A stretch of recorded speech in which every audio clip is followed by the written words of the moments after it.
오늘 우리 계신 하나님 말씀 함께 보도록 하겠습니다. 신명기 11장 13절부터 21절까지 말씀 우리 함께 읽도록 하겠습니다.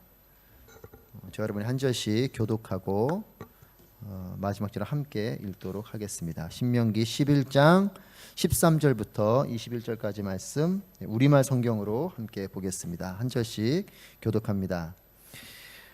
그러니 너희가 오늘 내가 너희에게 주는 그 명령들 곧 너희 하나님 여호와를 사랑하고 그분을 온 마음과 온 영혼으로 섬기라는 것에 신실하게 순종하면 여호와께서 너희 땅에 때를 맞춰 봄과 가을에 비를 내려주어 너희가 곡식과 새 포도주와 기름을 거두게 하실 것이다. 내가 너희 소들을 위해 들판에 풀이 나게 할 것이니 너희가 먹고 배부를 것이다. 너희는 스스로 조심하라. 그렇지 않으면 너희가 마음이 흐려져 다른 신들을 경배하고 절할 것이다. 그때는 여호와의 진노가 너희를 향해 타올라 하늘을 닫아 비가 없게 하시고 땅에서 수확할 것이 없게 하실 것이다. 그러면 너희가 여호와께서 너희에게 주시는 그 좋은 땅에서 곧 멸망하게 될 것이다.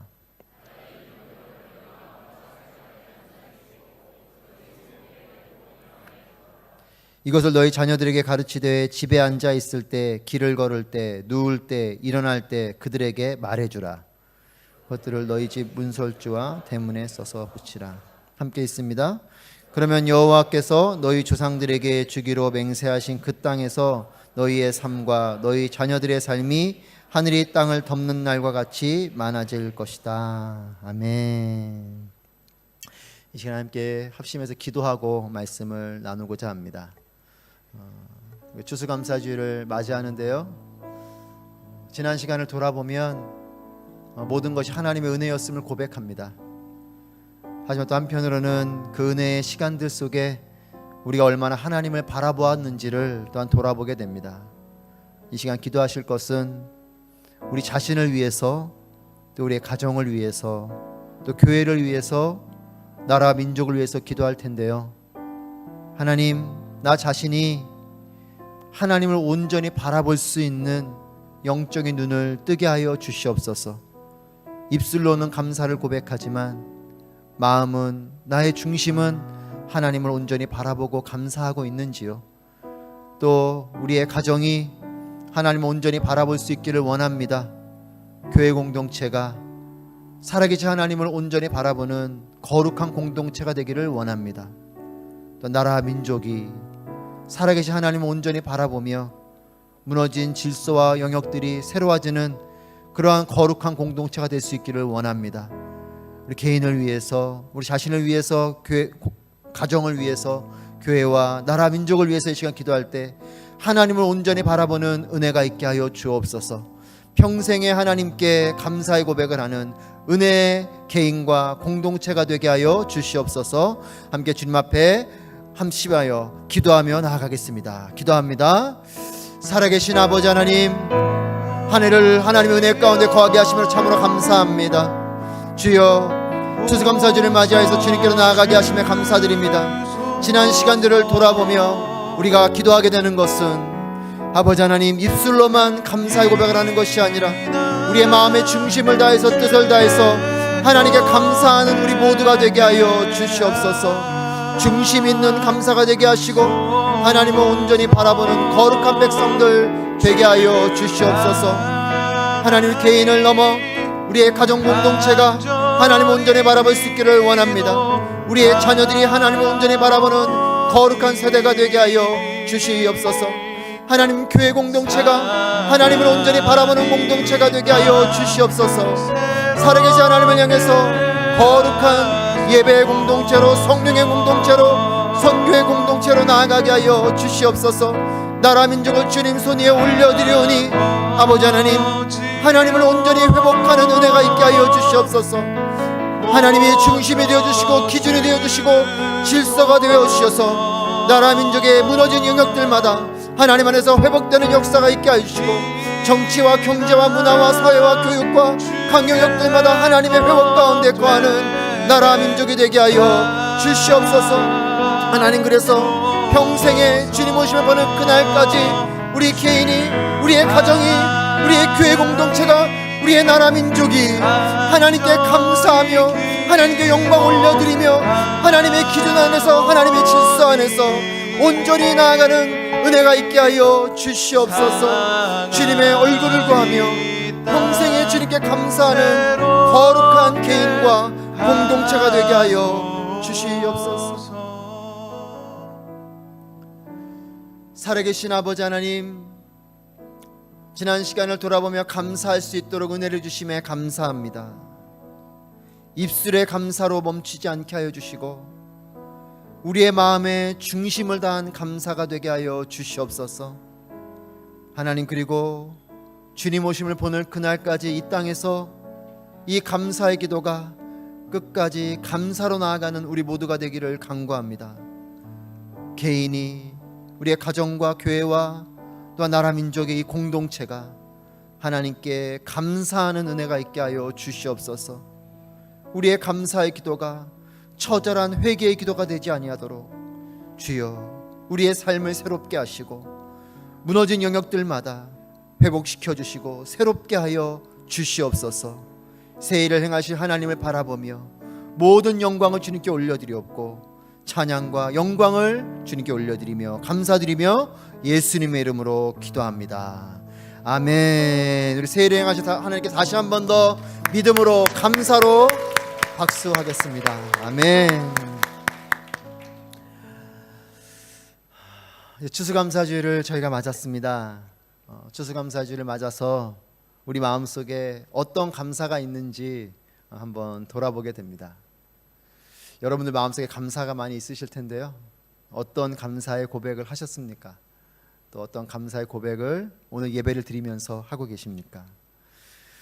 범사에 감사하라, 이 말씀을 우리 너무나 잘 알죠. 이 말씀을 잘 알지만 내가 늘 감사하며 살고 있는가 하는 의문과 또 질문을 하게 돼요. 자연스러운 감사이길 바라지만 어느 경우는 기억해내고 쥐어 짜낸 듯한 그런 감사를 하게 되기도 합니다. 여러분, 감사는 많은 경우 지난 시간을 돌아보면서 하게 되는 경우가 많죠. 지나간 시간을 돌아보면서 이와 같은 일들이 감사하고 또 이런 분들에게 감사하고 지나간 시간을 돌아보며 감사하게 됩니다. 그렇기 때문에 씨를 뿌릴 때보다 추수할 때가 더 감사가 큰 거죠. 사실은 모든 것이 감사지만 우리는 자연스럽게 지나간 시간들을 돌아보고 거둬들이는 일들 가운데 감사하게 됩니다. 여러분, 감사는 그래서 두 가지가 필요해요. 감사의 대상이 누구인가, 그리고 감사의 내용이 무엇인가. 여러분들에게 질문하고 싶습니다. 여러분들은 누구에게 감사하시고 무엇 때문에 그분에게 감사하십니까? 하나님께 감사하기도 하지만 사람을 향해서도 마찬가지죠. 누군가 여러분들에게 감사하다고 말하는데 감사의 내용이 없는 감사면 그 감사가 신뢰가 떨어지죠. 하나님 감사합니다 이렇게 고백하는 것도 좋겠지만 이런 일들로 감사합니다. 여러분, 그렇기 때문에 하나님을 알고 하나님께서 행하신 일을 아는 것은 너무나 중요한 거예요. 감사의 대상을 안다는 것, 감사의 제목이 있다는 것은 너무나 귀한 것이고, 그렇기 때문에 하나님을 안다라는 것, 그리고 하나님이 우리에게 무엇을 베풀어 주셨는가, 내 삶 가운데 어떤 일을 해주셨는가 라는 것을 안다는 것은 너무나 소중한 일입니다. 여러분, 이것이 신앙의 시작이고 믿음의 씨앗인 것이에요. 하나님이 누구신가? 하나님이 어떤 일을 하셨는가? 여러분, 지난 시간들을 돌아보면서 여러 기억들이 있으시겠지만 무엇보다 그 지나간 시간들 속에서 하나님이 기억나시는 여러분 되시기를 축복합니다. 좋은 일 속에서도 하나님이 기억나고 힘든 시간들 속에서도 하나님이 기억나는 것, 그냥 그 사건만 남고 그 일들만 남고 그 사람만 기억에 남는 것이 아니라 그 가운데 나와 함께 하시고 그 가운데 내게 힘주시고 비록 어려운 시간들도 보냈지만 그 시간을 잘 이겨나갈 수 있도록 나와 함께 해주신 하나님이 크게 보이는 삶이 될 때 우리는 더욱더 감사가 하나님을 향해서 펼쳐지게 될 것이에요. 오늘 말씀은 그동안에 해왔던 로마서 말씀을 잠깐 멈추고 추수감사주를 맞아서 신명기 말씀을 나누도록 하겠습니다. 신명기는 광야의 백성들에게 모세가 했던 광야의 여정 가운데 있는 이 메시지들을 다시 한 번 더 한 것이 신명기예요. 그렇기 때문에 우리의 삶을 돌아보면서 지난 시간들을 바라보면서 그 가운데 우리에게 주신 하나님의 은혜와 이 말씀을 들어볼 수 있는, 그런 필요한 하나님 말씀을 들을 수 있는 좋은 책이 신명기입니다. 이 40년의 시간 동안 광야를 걸으면서 이곳 저곳 이 시간 저 시간에 했던 메시지가 다시 한 번 더 모세를 통해서 들려지는 것이 신명기이기 때문에 이 신명기 말씀이 우리에게 주시는 특별한 교훈이 있습니다. 13, 14절 말씀 함께 읽겠습니다. 13, 14절 같이 읽습니다. 시작. 그러니 너희가 오늘 내가 너희에게 주는 그 명령들 곧 너희 하나님 여호와를 사랑하고 그분을 온 마음과 온 영혼으로 섬기라는 것에 신실하게 순종하면 여호와께서 너희 땅에 때를 맞춰 봄과 가을에 비를 내려주어 너희가 곡식과 새 포도주와 기름을 거두게 하실 것이다. 아멘. 신명기의 큰 주제는 순종하면 복을 받고 불순종하면 저주를 받는다. 이것이 신명기의 큰 주제예요. 여러분, 왜 순종하면 복을 받겠습니까? 하나님 말씀을 잘 들었으니까 내가 마일리지를 쌓듯이 이렇게 순종하고 잘했으니 그거에 대한 보상을 받는 거일까요? 그렇게 보면 많이 순종한 사람은 많이 축복받고 적게 순종한 사람은 적게 축복받고 이런 거일까요? 왜 순종하면 복을 받을까? 여러분, 세상은 복에 대해서 말할 때 복이 이곳 저곳 이 영역 저 영역 이것 저것 가운데 있다라고 이야기합니다. 물질도 복이고 명예도 복이고 성공도 복이고 어떤 명성도 복이고 우리가 보는 세상 가운데서는 여러 것들을 복이라고 이야기를 해요. 하지만 여러분, 이 모든 것들을 다 통틀어서 진정한 복이 무엇일까? 진정한 복은 하나님께로부터 오는 게 복이에요. 물질도 하나님께로부터 올 때 복인 것입니다.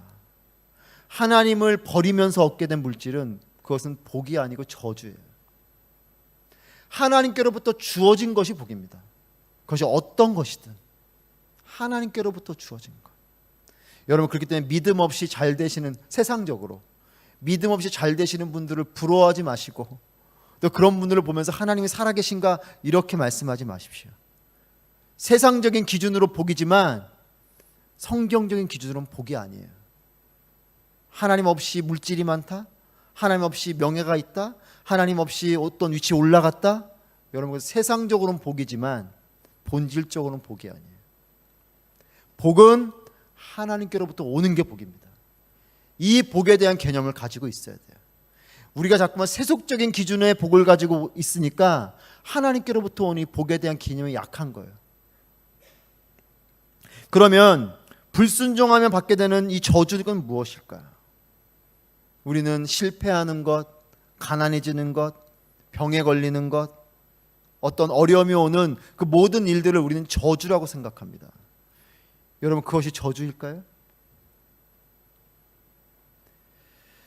하나님께로부터 오는 것이 복이기 때문에 저주는 뭐냐면 하나님께로부터 주어지는 것들이 막히는 게 저주예요.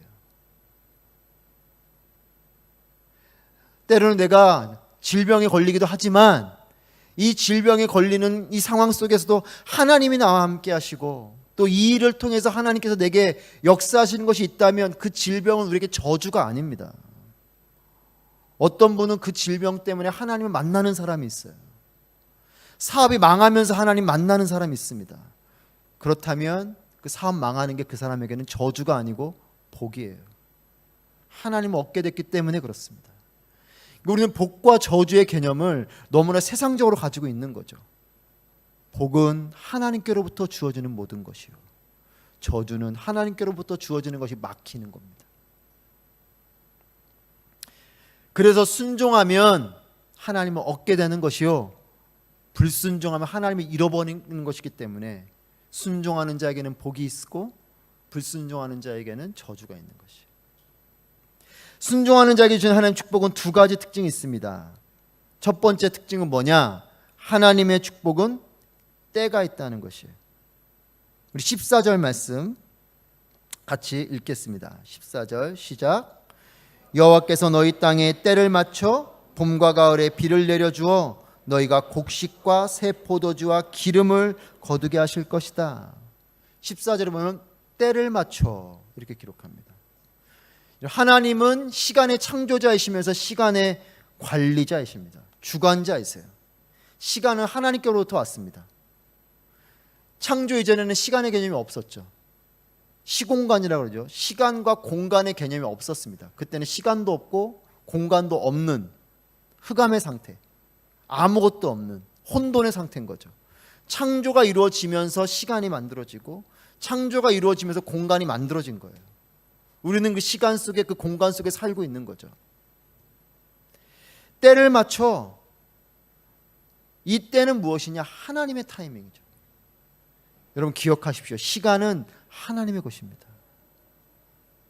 우리는 내가 원하는 때, 우리가 원하는 때가 가장 적절한 때라고 생각하지만 시간의 창조자이신 하나님만이 최고의 시간의 관리자임을 믿으시길 바랍니다. 그러니까 우리의 인생의 시계는 어디에 맞춰야 되냐? 하나님의 시계에 맞춰야 잘 살아가는 거예요. 우린 자꾸만 내 시계에, 내 시간에 내 시계를 맞추고 살아가죠. 세상적인 세속적인 시계에 나의 시간을 맞추고 살아가요. 여러분 시차라는 게 있지 않습니까? 우리가 아부다비에 있으면 아부다비 이 시간에 내 시계를 맞춰놔야 이 시간에 맞춰 살아가는 거잖아요. 그것처럼 하나님의 시간에 내 시계를 맞춰야 되는 거예요. 근데 우리는 자꾸 내가 원하는 시간대를 말하는 거죠.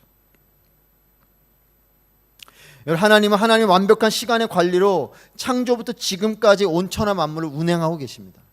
이것은 하나님의 시간이에요. 하나님이 아침과 저녁, 해가 뜨고 해가 지고 지구가 도는 속도, 우주가 도는 속도, 이 모든 시간을 하나님이 만들어 놓으신 시간 속에서 정확하게 움직이고 있는 거죠.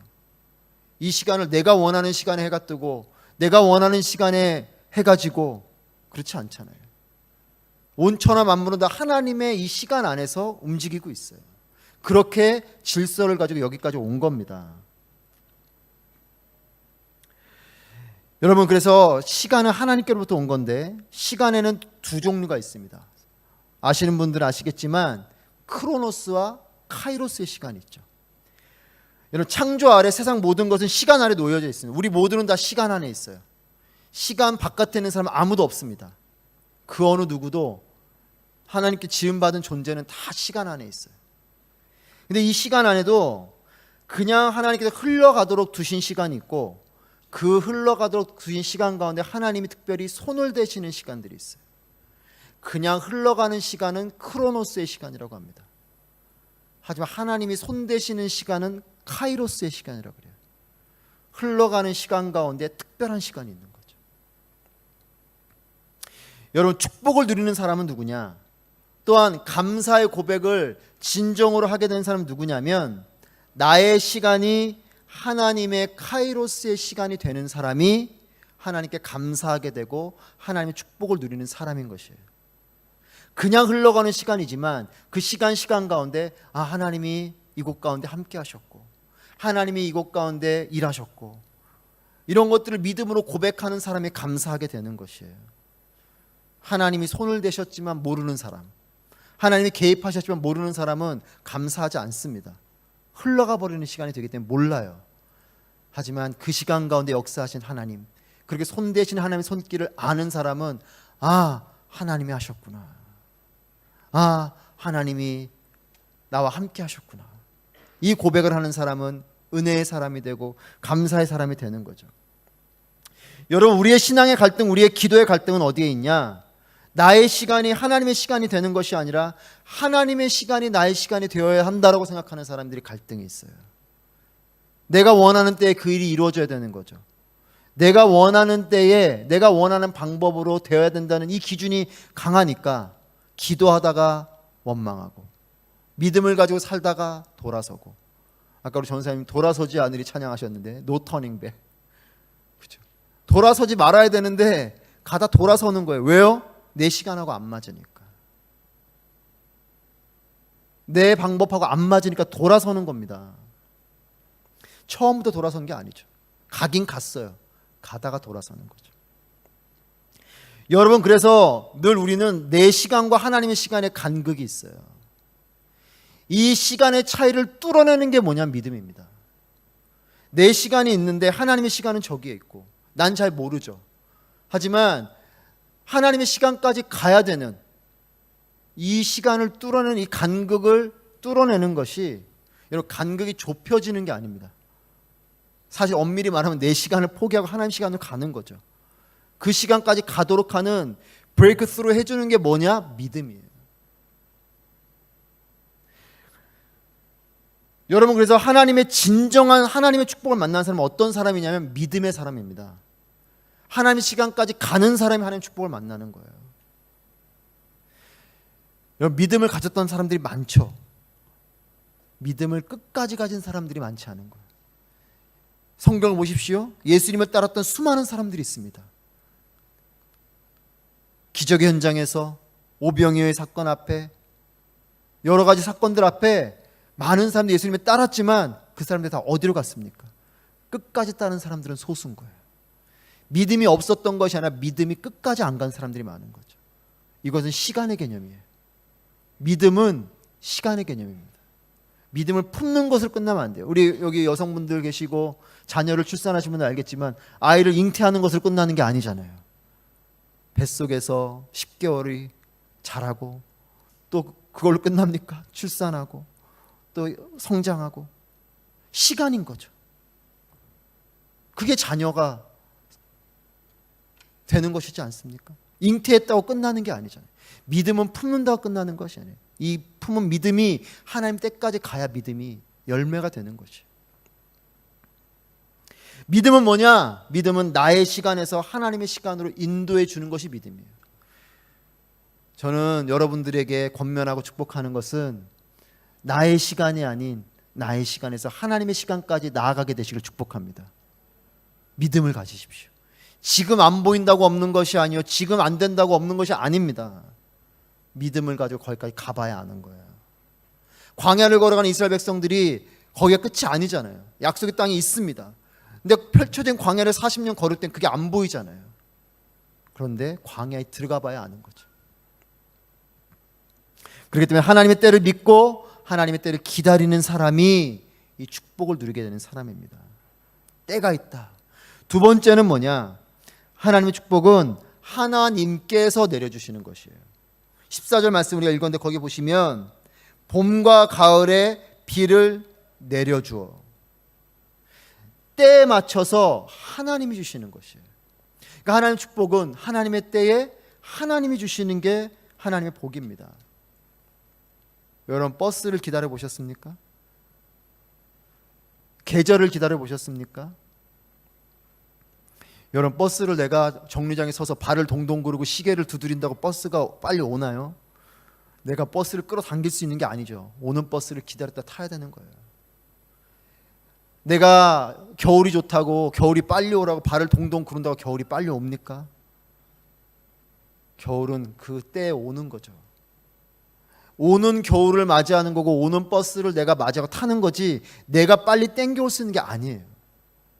하나님이 보내주셔야 되는 건 거죠. 여러분, 그렇기 때문에 내가 뭔가를 가져올 수 있는 거라면 내 시간이 의미가 있어요. 내가 원하는 시간에 하는 것이 의미가 있습니다. 내가 가져올 수 있는 것이기 때문에. 하지만 찾아오는 것이고 기다려야 되는 것이면 내 시간이 의미가 없어요. 하나님의 시간이 의미가 있는 거죠. 하나님의 축복은 찾아오는 겁니다. 하나님의 축복은 내가 끌어당겨서 오는 게 아니에요. 내가 막 간절하게 막 하나님의 보좌를 흔들듯이 기도한다고 하나님의 그것이 빨리 오는 게 아니고 기도하다 보면 하나님의 때까지 내가 가는 거예요. 엘리야가 7번 기도해서 손바닥만한 구름이 올라오는 게 7번만 하면 되는 것이 아니라 7번째 온 거죠. 그게 100번이 될 수도 있고 200번이 될 수도 있는 거예요. 하나님의 축복은 찾아오는 것입니다. 얻어내는 것이 아니라 하나님께 보내주시는 것이에요. 우리의 감사가 힘을 잃는 이유가 여기에 있습니다. 입술로는 하나님께서 주셨다, 하나님께서 하셨다고 고백은 하지만 내가 노력해서 얻었다라는 생각이 내 안에 있기 때문에 우리의 감사가 자꾸만 힘을 잃어요. 여러분, 추수한 것에 감사하지만 내가 열심히 노력해서 얻었다는 생각이 커지면 하나님을 향한 감사는 줄어들게 되는 겁니다.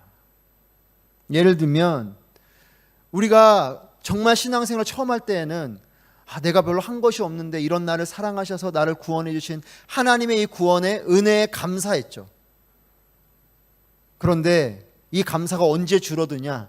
신앙생활이 길어지다 보면 이 감사가 줄어들게 될 때가 있어요.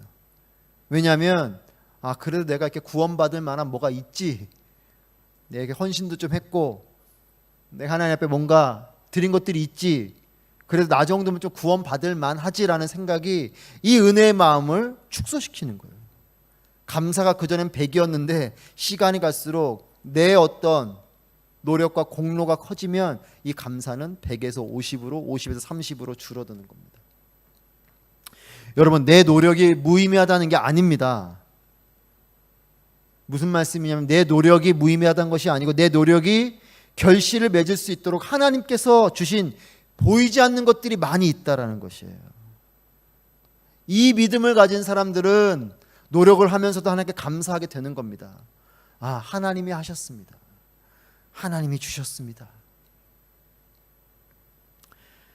농부로 본다면 쟁기질하는 나의 손을 보잖아요. 열심히 쟁기질을 하는데 쟁기질하는 나의 손을 보면서 그 아래에 펼쳐져 있는 대지를 바라보는, 땅을 보면서 그렇지, 내가 이렇게 땀 흘려 쟁기질을 하지만 저 땅이 지력이 있어서 이 씨가 자라나게 하고 하는 그 은혜가 있기 때문에 이렇게 열매를 거두는 것이지, 이걸 아는 사람은 쟁기질을 하면서도 감사하게 되는 것이에요. 그게 우리의 눈이어야 됩니다. 내가 노력을 하지만 이 노력이 열매를 맺게 하시는 살아계신 하나님이 계심에 감사하는 거죠. 그래서 하나님이 이렇게 권면하십니다. 16절 말씀 같이 읽습니다. 16절 시작. 너희가 마음이 흐려져 다른 신들을 경배하고 절할 것이다. 하나님이 그래서 이렇게 경고하십니다. 너희는 스스로 조심해라. 너희 마음이 흐려져서 다른 신들을 경배하고 절할 것을 조심해라. 여러분, 우상이요 갑자기 내 마음에 들어오지 않아요. 마음이 흐려지면 우상이 들어오는 거예요. 여러분, 오염된 물에 더러운 것들이 생겨나고 자라게 되는 것처럼 마음이 흐려지면 우상이 들어올 수 있는 뒷문을 열어주게 되는 것이에요. 갑자기 내가 오늘 우상이 확 생기는 게 아닙니다. 내 마음이 하나님을 향해서 올곧었던 나의 마음이 조금씩 흐려지면서 내 마음 가운데 어느 날 보니 우상이 거기에 자리를 하고 있는 거죠. 여러분, 맑은 물이 계속 들어와야 물이 흐려지지 않는 것처럼, 그래서 우리의 마음은 끊임없이 말씀과 기도와 하나님의 성품이 들어와야 되는 것이에요. 여러분, 그래서 고인물이 썩는 것처럼 넉넉히 있으면 어느새 내 마음이 흐려집니다. 저는 여러분들 권면합니다. 신앙생활 하실 때 여러분도 정신 바짝 차리고 해야 돼요. 넉넉히 멍하니 있으면 나도 모르게 마음이 흐려집니다. 교회는 다니고 신앙생활을 하지만 마음은 어느새 점점 흐려져서 어느 때 가면 내 마음 가운데 이런 모양 저런 모양의 우상이 있는 거죠. 여러분, 우상은 다른 게 아니에요. 우상은 하나님을 잃어버린 마음이 우상이고 하나님보다 더 중요한 것이 있는 마음이 우상이에요. 여러분, 그러니까 하나님을 잃어버리고 하나님보다 더 중요한 게 생겼기 때문에 불순종하는 건 당연한 거죠. 좋은 비유는 아니지만 사랑하는 사람이 있습니다. 근데 그 사람보다 더 사랑하는 사람이 생기면 앞전에 사랑했던 사람은 뒤로 밀리는 거예요. 하나님에 대한 마음이 흐려지면 불순종은 자연스러워지는 겁니다. 하나님에 대한 마음이 분명해야 순종이 되는 거죠. 그렇게 되면 순종과 불순종은 행위가 아닙니다. 하나님 말씀대로 했냐 안 했냐 이런 행위가 아니고 순종과 불순종은 마음이에요. 내 마음이 흐려졌냐 안 흐려졌냐의 부분입니다. 이런 불순종의 마음이 생긴 자들에게 하나님께 주시는 것이 있어요. 17절 말씀 같이 읽습니다. 시작. 그때는 여호와의 진노가 너희를 향해 타올라 하늘을 닫아 비가 없게 하시고 땅에서 수확할 것이 없게 하실 것이다. 그러면 너희가 여호와께서 너희에게 주시는 그 좋은 땅에서 곧 멸망하게 될 것이다. 불순종의 마음이 생긴 자들에게 하나님 주시는 것은 여호와의 진노, 저주예요. 저주는 뭐냐? 축복을 거두시는 것, 또 축복의 통로를 막아버리는 거예요. 하나님께서 주시는 것이 여러분 막힘없이 주어지게 되는 게 축복입니다. 그런데 하나님의 축복이 막혀버리는 것이 저주예요. 왜냐? 우리는 지어질 때 하나님께로부터 주어지는 것을 통해서 살아가도록 지음받은 존재예요. 근데 이 존재가 하나님께로 공급받는 것들이 끊어진다? 여러분, 공급은 단순히 세상적인 것만 말하는 게 아닙니다. 뭐 물질, 먹을 거 이런 것만이 아니라 하나님께로 공급되는 모든 것이에요. 하나님의 사랑, 영적인 은혜, 또 타락 이후에 우리에게 베풀어진 것은 구원을 포함하는 거죠. 이런 하나님께로 주신 이와 같은 것들이 우리에게 끊어지면, 막히면 우리는 죽는 존재들인 것이죠. 많은 사람들이 하나님 없이 잘 살 수 있다고 생각합니다. 근데 여러분, 하나님이 오늘 밤에라도 그의 호흡을 탁 멈추면 어떻게 잘 살아가겠습니까?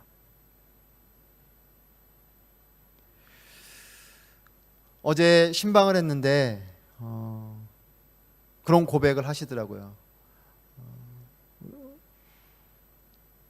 본인이 의사신데 아이가 출산 이제 100일 조금 지났어요. 근데 아이가 출산하고 나서 아팠어요. 그런 고백을 하시더라고요. 내가 아빠로서 의사이지만 해줄 수 있는 게 없었다. 아이의 건강도 하나님이 주시는 것을 내가 깨달았다. 그런 고백을 하시더라고요. 그래요. 건강도 하나님 주시니까 건강한 거죠. 호흡도 하나님 주시니까 호흡을 하는 겁니다.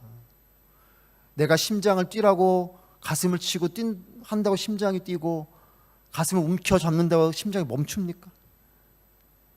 건강도 하나님 주시는 거죠. 이것이 막히면 그것은 우리에게 저주인 거죠. 생명도 하나님께서 허락하시기 때문에 가능한 것이고, 그렇기 때문에 여러분, 하나님께서 아직 기다려 주실 때가 우리에게는 은혜의 때인 거예요. 그때의 마음을 더 흐리지 마시고 우리의 마음을 정결하게 하시고 하나님께로 나아가십시오. 여러분, 가장 처참한 건 뭐겠습니까? 축복의 그 자리에서 멸망하는 게 가장 처참한 거죠. 여러분, 예를 들면 내가 물질이 나의 축복이라 생각했어요. 근데 물질 때문에 다툼이 일어나고 분열이 일어나면 이거만큼 처참한 일이 어디 있습니까? 차라리 물질이 없었던 게 나은 거죠. 하나님이 주신 축복의 터 위에서 내게 어려움이 왔다. 이것이 더 큰 문제죠. 내가 축복으로 여겼던 자식이 나를 배반하는 일, 여러분 그런 일도 없어야겠지만 예를 들면 그 일이 얼마나 나에게 고통스러운 일이겠습니까? 옆집 아이가 나를 배신하는 것과 내 자녀가 나를 배신하는 건 다르죠.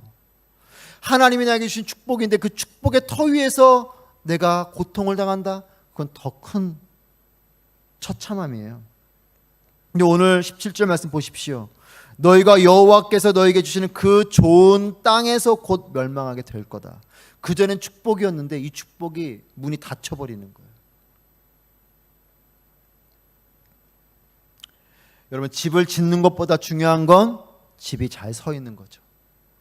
축복을 받는 것보다 더 중요한 건 이 축복을 잘 이어가는 겁니다. 저는 여러분이 평생에 하나님의 이 복을 누리는 삶이 되시길 축복합니다. 축복을 받으시되 이것이 잘 이어가야 돼요.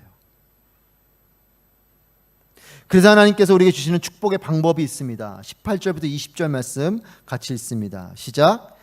나의 이 명령을 너희 마음과 생각에 단단히 새기고 너희 손목에 메고 이마에 두르라. 그것을 너희 자녀들에게 가르치되 집에 앉아 있을 때, 길을 걸을 때, 누울 때, 일어날 때 그들에게 말해주라. 그것들을 너희 집 문설주와 대문에 써서 붙이라.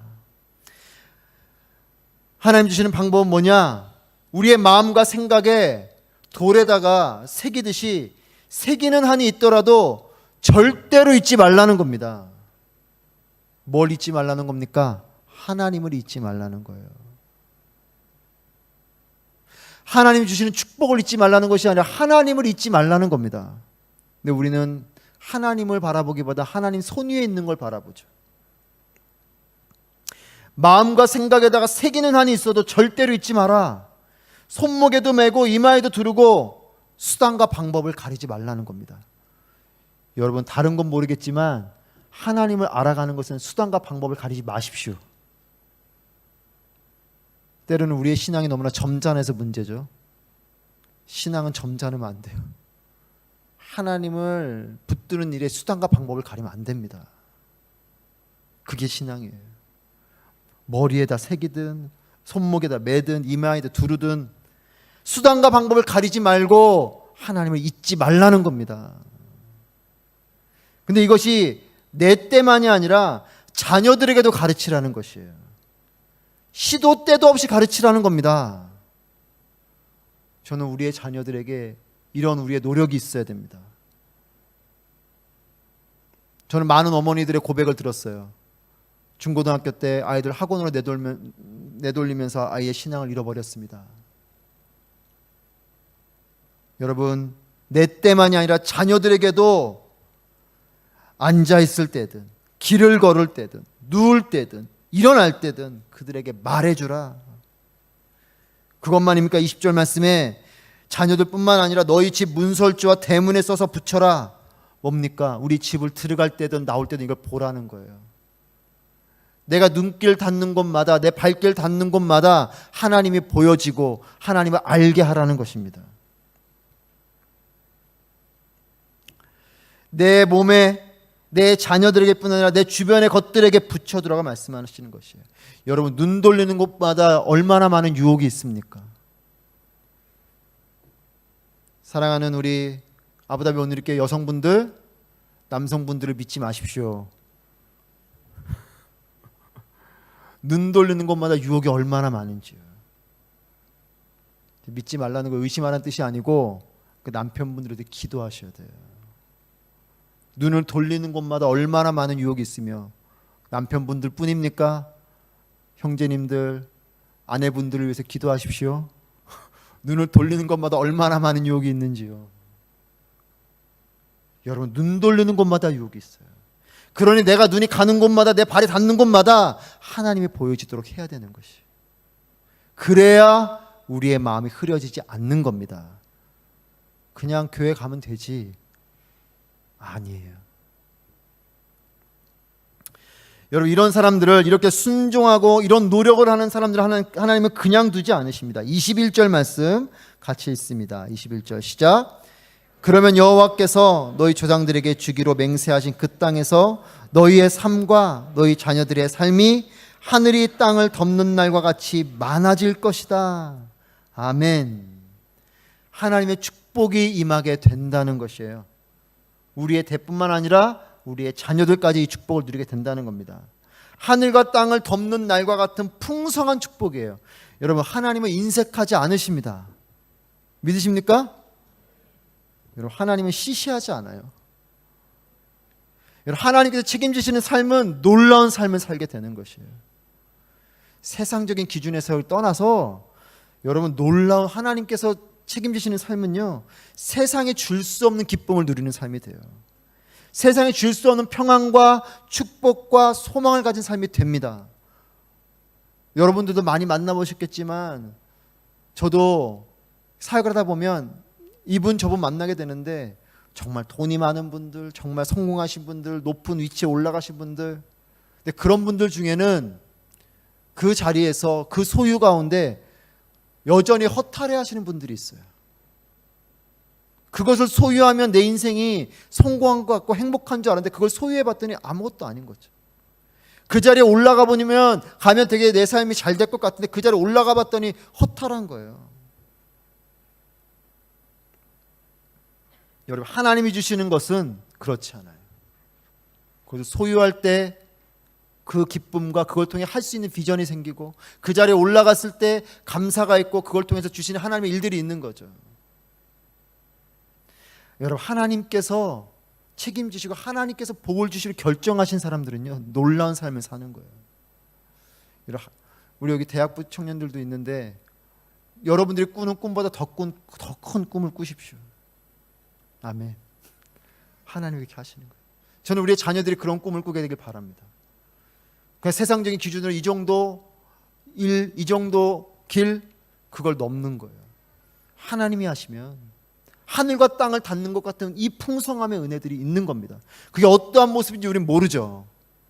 물질을 많이 갖는 것이 다가 아니고 적은 물질을 가져도 더 많은 물질을 가진 자보다 더 아름다운 삶을 살 수 있고 세상과는 기준이 다를지 몰라도 하나님 안에서 놀라운 삶을 살게 되는 거예요. 여러분, 신명기는 광야를 통과하는 이야기입니다. 광야는 통과해야 할 땅입니다. 이 광야는요, 날아서 한순간에 통과하는 땅이 아니에요. 광야는 걸어서 통과하는 땅이죠. 그렇기 때문에 때로는 갈 길이 먼데도 돌아가야 되고 때로는 한참을 머물러야 하는 땅이 광야입니다. 그렇기 때문에 이 광야를 통과하는 건 어떻게 가야 되냐? 광야는 머무는 땅이 아니고 통과해야 되는 땅인데 이 길을 잘 알고 이 여행의 모든 시간을 아시는 하나님을 잘 따라가야 그 광야를 잘 통과할 수 있는 것이에요. 내가 원하는 방법, 내가 원하는 시간, 내가 원하는 방향으로 간다고 광야를 통과할 수 없습니다. 여러분, 그렇기 때문에 불평의 백성은 통과할 수 없는 땅이 광야예요. 믿음의 눈을 들어서 하나님께서 주신 것들에 감사하면서 순종하는 자들이 통과하게 되는 것이 광야입니다. 그런 사람들이 광야를 통과하는 거예요. 저는 성경에 기록되어져 있지 않지만 광야를 가다가 중간에 돌아간 사람들이 있을 거라고 봐요. 그런 사람들은 광야를 통과할 수 없어요. 하나님의 때에 하나님의 방법으로 광야는 통과하는 겁니다. 우리의 삶도 마찬가지예요. 때론 광야 같은 삶이지만 하나님께서 함께 하시기 때문에 괜찮은 겁니다. 여러분, 광야 한가운데 서 있는 이스라엘 백성의 모습을 상상해 보십시오. 길이 어딘지, 이 길이 언제 끝나는지, 약속의 땅을 말씀은 하는데 거기가 어딘지, 이게 얼마나 가야 되는지 이걸 모르잖아요.